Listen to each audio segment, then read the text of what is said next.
CIT 1122 packet tracer 438. This is configuring a layer 3 switch with inter VLAN routing. So we're going to take what we learned in the last packet tracer and we're going to marry it to adding a layer 3 switch, which is configured a little differently than a router on a stick. And we're going to add some IPv6 in here just to make it a little bit more difficult. So let's take a quick look. We do have our table of IP addresses. We'll be adding these in as we go.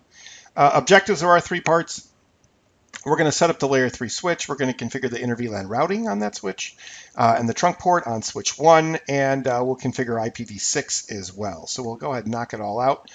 This just lets us know that the switch that we're using, the MLS switch, is a 3650. It can do layer 2 and layer 3 routing, layer 2 switching and layer 3 routing, and it can do that with IPv6 as well.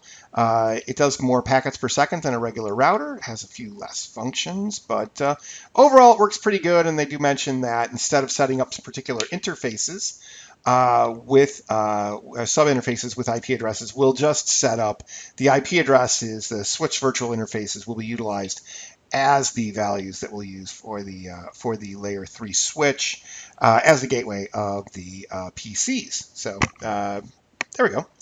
Part 1, configuring layer 3 switching.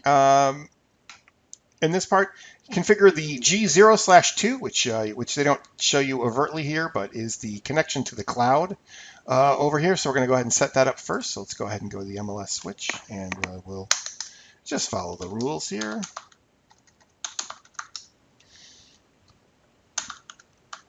G0/2, and we'll do no switch port, which turns us into a layer 3 device. Address, so 209.165.200.225,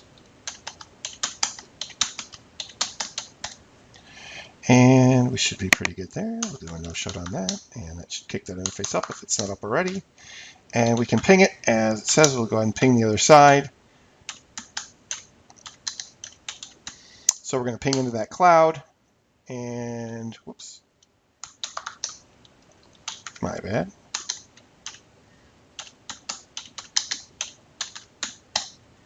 And we'll see if that works out for us. And it does, and everything looks good there. So almost exactly as we see on the set for part 1. So let's move on to part 2. Part 2, we're going to add VLANs to MLS. And according to the table below, we're going to go ahead and create 3 VLANs with the names that are over right next to it. So let's go ahead and do that. Just going to put this up here right next to the box. So config T, and we'll do VLAN 10, and name is staff, and then we'll do VLAN 20, and name is student, and we'll do VLAN 30, and name is faculty. And those 3 things are done, so that's pretty good. That was pretty easy. The next thing we're going to ask us to do, once again, also on MLS, is we're going to set up the SVIs for each of the 3 VLANs. This will be the values that we'd use as the gateways instead of doing sub-interfaces. So this is just a little bit different than what we had seen before. So we can see those addresses are here. For VLAN 10, it's going to be 10.254. For VLAN 20, it's going to be 20.254, and VLAN 30, it's going to be 30.254, so we can work on those. I'm going to scroll back down here. Whoop, too far. And go to the section that we were just looking at there. So let's put that right next to this. And do an exit there. We'll do INT VLAN 10. And IP address is 192.168.10.254. And that is a /24, and we'll do this 2 more times. So INT VLAN 20.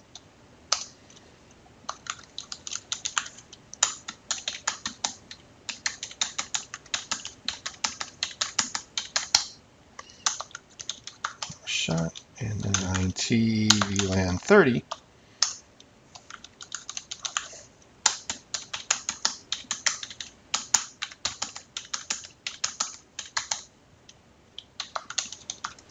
Shut on that one, and we're doing pretty good. Okay, cool. Okay, so those are all done. The next thing it wants us to do is go ahead and configure the interface on MLS as a trunk port, and then we'll set up the native VLAN as well. Oh, you know what? I missed an IP address there. So we're going to set up the native. We're going to need an SVI for the native as well. So we just did the three functioning interfaces. Let's go ahead and add VLAN 99's IP address in as well. So we'll do int VLAN 99. And we did not get a name for that one, but I guess we'll be okay on that. So IP address is 192.168.99.254. And no worries on that, and that's done. Okay, good. Okay, so we have all the IP addresses on all the interfaces, and 99 is going to be our native VLAN. And I've lost some of my configuration.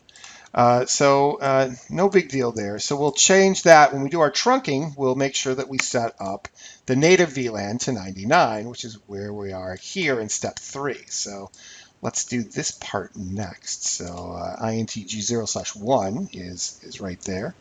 So let's go ahead and do that. intg0/1 and switch port mode trunk, and then switch port trunk native VLAN 99.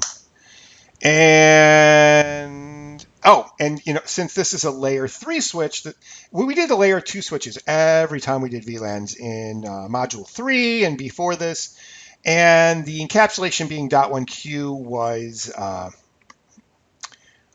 was by default, so you didn't have to do the next command that we're going to put in. But there was a different type of tagging for VLANs. It was Cisco proprietary, and you could have used it before, but you really don't see it that much anymore. But through a legacy of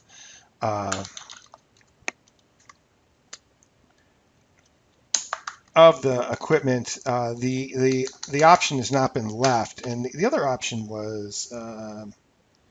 Oh, we get no other option. Okay, good. So I used to know the name of it, but I don't remember it, so I don't really care. So we'll go ahead and add that command in. So switch port trunk encapsulation .1q does set the encapsulation type from Ethernet 2 over to .1q. So we are looking for frame tags in that IEEE 802.1q fashion. And we should be in pretty good shape here. All right, cool.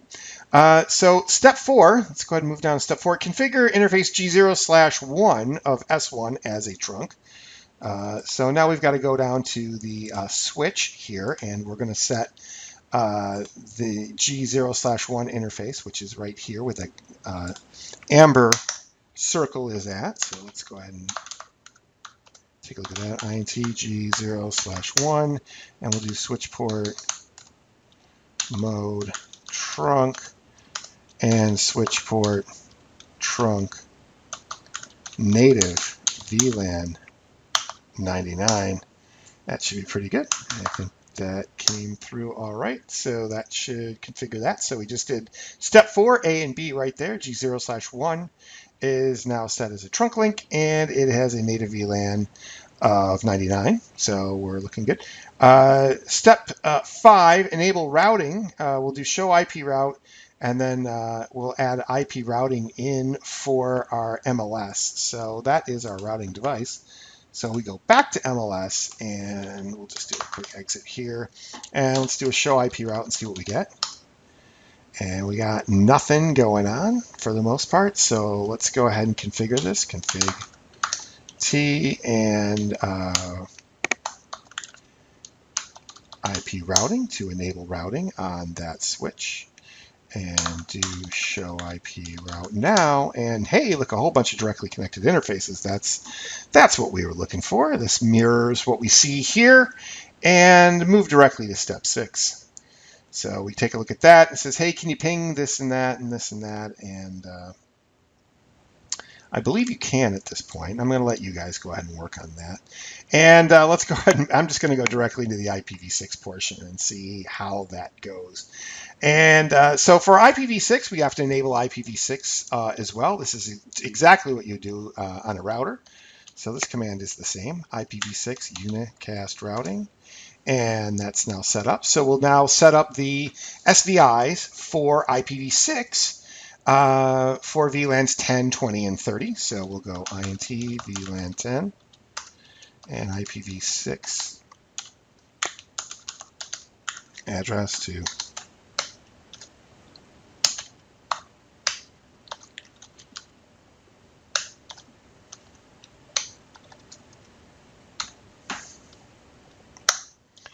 and that's pretty good. We'll shut that. We'll go INT VLAN 20 and that address is going to be IPv6. We're going to follow the same pattern.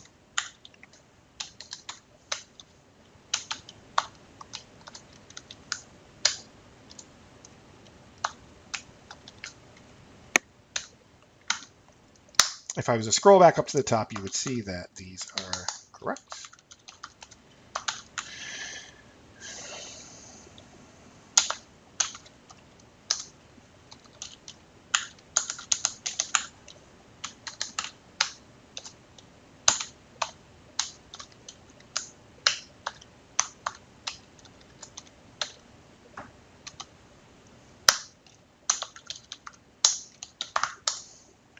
And those are looking pretty good, so that's pretty good stuff. Also, interface G0/2 is going to need an address. That's this guy up over here, so we can get into the cloud. So let's set that one up. So TG0/2, and that one IPv6 address 2001:A:1/64.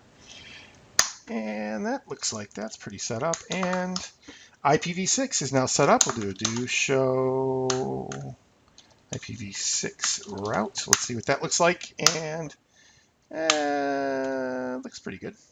Looks pretty good. Looks pretty close to what they got here. And as far as points go, we're at 100%. So another successful lab for Module 4.